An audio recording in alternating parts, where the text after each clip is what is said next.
I did it for the music, for the songs, and yeah, I want to get them out there, but it's not worth my life. Like, comment, and subscribe if you want to see more. Captain Morgan actually wrote the pirate code. Yeah, people don't realize there actually was a real-life Captain Morgan. Captain Morgan, yeah, I'll send you the link, too.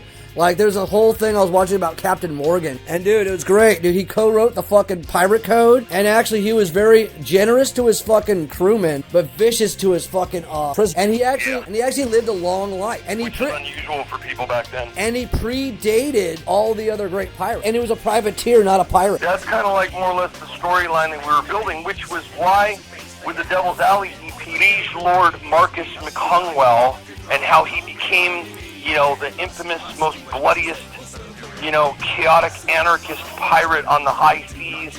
And he was even like a steampunk airship captain and a highway, you know, all rolled into one. And I was going to tell the story, and as I was telling the story in the booklet, I was going to drop the names of each song in order as they appear on the album. The lore, actually. Because our songs span different time periods. Because Captain Anarchy's been around since Atlantis. Captain Marcus McHungwell and crew, secret privateers of the Royal Crown, also known on the high seas as Captain Anarchy.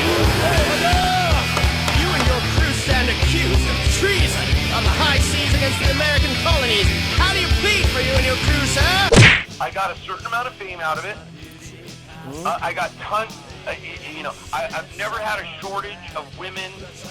I've never had a shortage of people buying me drinks or giving me free, you know, partyables or whatever, you know. I've never had a problem with getting into clubs for free and going back to the front of the stage to bang my head, take pictures. By the way, no partyables is a word you invented. I've never had a problem with getting backstage and hobnobbing with the rock, you know, the actual big-time rock stars. I've never had a problem with any of that. I got to do all that just by nature of who I am and being in the bands that I'm in and whatever, without releasing a bunch of records and getting famous. You know, I didn't get, you know, and that's why I did it. I didn't do it so that I could, you know, I could become a megastar and buy a house in the Hollywood Hills and a Lexus and a Ferrari and all that.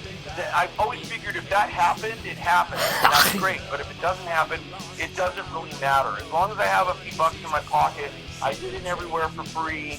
You know, I have friends, I meet chicks, I you know, the bar gives me a free beer because I show up and, oh, that's the guy in that band, give him a drink, you know what I mean?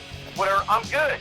You know, that's all I cared about in addition to the music. It was really always just about the music and any message. Not all the music has a message. It's not all punk rock, it's not all anarchy stuff, it's not all, some of the music is just fun, party music, whatever. Some of it's, you know, medieval fantasy, piracy, fictional stuff, whatever. But, you know, just the point of getting the music and the lyrics across, regardless whether there's a socio-political message behind it or not.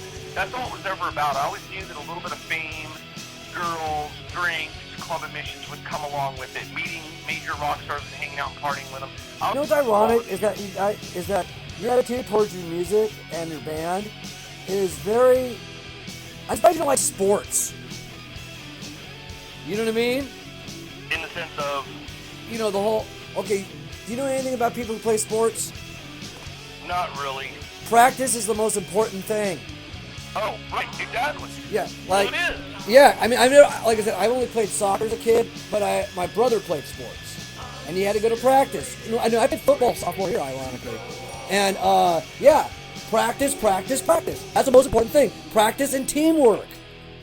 Exactly. And the thing is, I bet you most people in your band probably do watch sports, so they should fucking know if playing sports is like being a band is like playing sports, which I think is, again, ironic that you rocker types.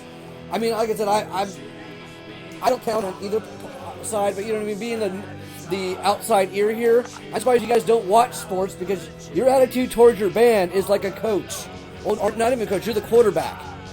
You know what I mean? Here's the funny part. Yeah. Here's the funny part. The flakiest band members are the jocks. Are the ones who did watch sports. So that basically, in a parallel universe, you probably use sports terms and the band does well, huh? Yeah, exactly. Because, you know, the funny thing is, I'm not about sports. But I'm all about, there's a reason why they have old cliches like practice makes perfect. Yeah. Because it does. Mm-hmm. So these guys who watch sports and play sports and stuff, they apply that to their little league team or whatever they're doing, but they don't want to apply it to being in the band. Exactly. And you know what?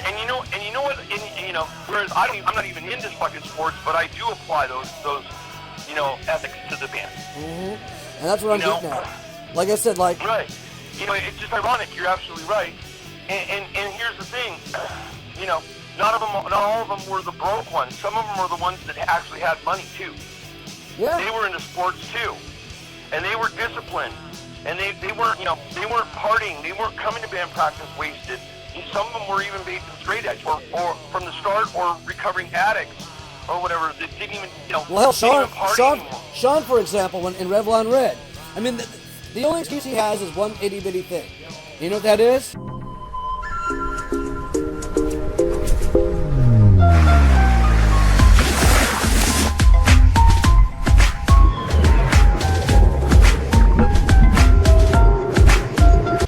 I always knew that I would end up being semi-famous or worldwide in multiple underground scenes, which I am, which I accomplished. I get fan mail on social media. I even get snail mail still from all around the world, praising me for my crappy demo tapes that I put out or whatever. People love it. They think it's great. I cringe when I hear a lot of it. I'm like, oh God, my voice sounds horrible. That's so much better. And I'm asking all you people, because we're living in a pandemic.